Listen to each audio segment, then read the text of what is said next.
Hi and welcome to my channel. My name is AJ and today I'm going to be sharing with you my review of the larger comics that were in my Comicfest Halloween haul that I did, and let's go ahead and get this started.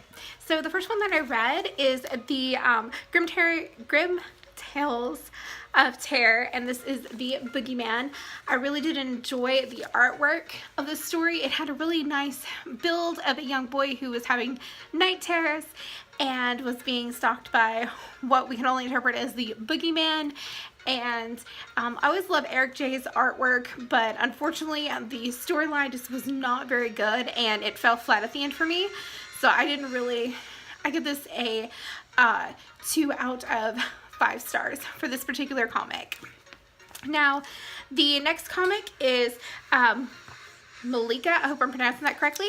And this was really interesting. It's the Dragon Trials, and it is about a African warrior queen who is placed on trials to save her world from a supernatural god. And unfortunately, this was the second volume, and I'm really interested in getting the first. The art was beautiful. It was just stunning all the way. I mean, it was really quite a gorgeous comic to read. So I really want to pick up some more of this because I am subscribed to at least 2, but they both concluded. I was subscribed to the Uprising for Vikings, and then I was also subscribed to the Godhead version of Vikings. So I'd really love to pick some of these up and actually have them as something that I'm subscribed to, and I constantly get the updates for them. The next one is Lady Mechanica, and it is so beautiful. This is a great story, and I can't wait to read more of it and see where it goes from here. Because of course some of these are full comics, but some of these aren't. I was very fortunate, and this was a full one. So, but the art is so stunning. The storyline is amazing. I definitely give this one 5 out of 5 stars, and I also give Malika 5 out of 5 stars. Now, in this particular one, this was a split one. This had Sailor Moon, and this also had Alita, and it had Akira in it, if I'm not mistaken. Hold on one second. Yes, it had a very short scene. Mostly it was panels of scenery for the Akira one. But anyways, I digress from that. I didn't read Alita when it was being sold as a manga in my bookstores, so I would actually have to go and pick it up or just wait for it to come in comic book form. I do own the comics of Sailor Moon, not comics, but the manga of Sailor Moon, so it's really interesting to see what they do for the actual comic book. So, and they say that it's going to have holographic covers and some beautiful illustrations, and I'm like, I need it. So I'll definitely, at the very least, out of this particular comic section, is get the Sailor Moon set because I'm a Sailor Moon fan.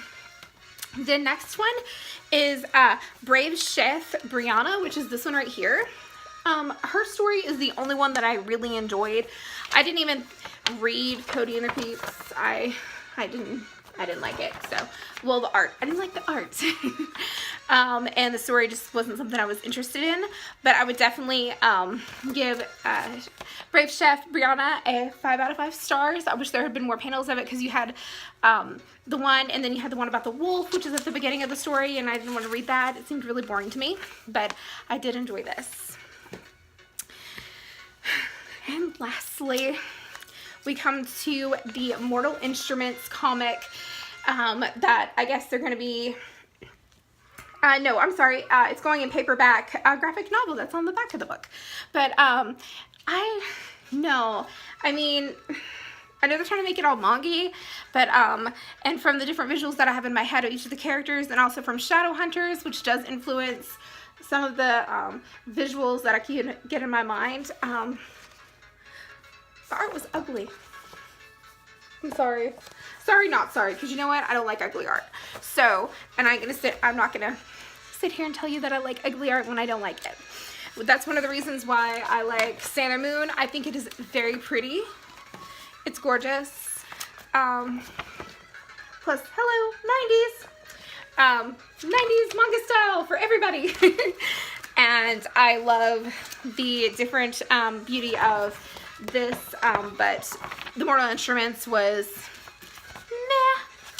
meh. And the way that they've tried to draw everybody was just, I'm gonna say it, Shadowhunters is really, for the diversity that's there, this is going back in time for me instead of the forwardness. So I wasn't really interested, and I sometimes find Clary very annoying, and the manga just reminded me why I felt that way. And there's at times where they have Clary the size of a child, and they have the characters just didn't flow. I didn't like the art, to be honest, and I would give it a 0 out of 5 stars. I don't like it. That enough said. But anyways, I did enjoy majority of the comics that I did pick out, and I do want to subscribe to, like I said, to Lady Mechanica, and of course I'm gonna get the Sailor Moon, and I would love to subscribe to Balika and get more, because evidently there was a whole huge issue that was there before this even started, the Dragon Trials, and I'm like, oh, I need that in my life. So I'm gonna go to the bookstore, the comic book store, and order it. And let's see here. And then of course I would definitely read this one right here for Brave Chef Brianna. So I do recommend those. If you are a Mortal Instruments fan, definitely pick up the comic and check it out for yourself to see if you enjoy it, but I personally do not. And anyways, I hope you've enjoyed this video, and thank you so much for watching, and I hope you had a great rest of your day, and until next time, bye!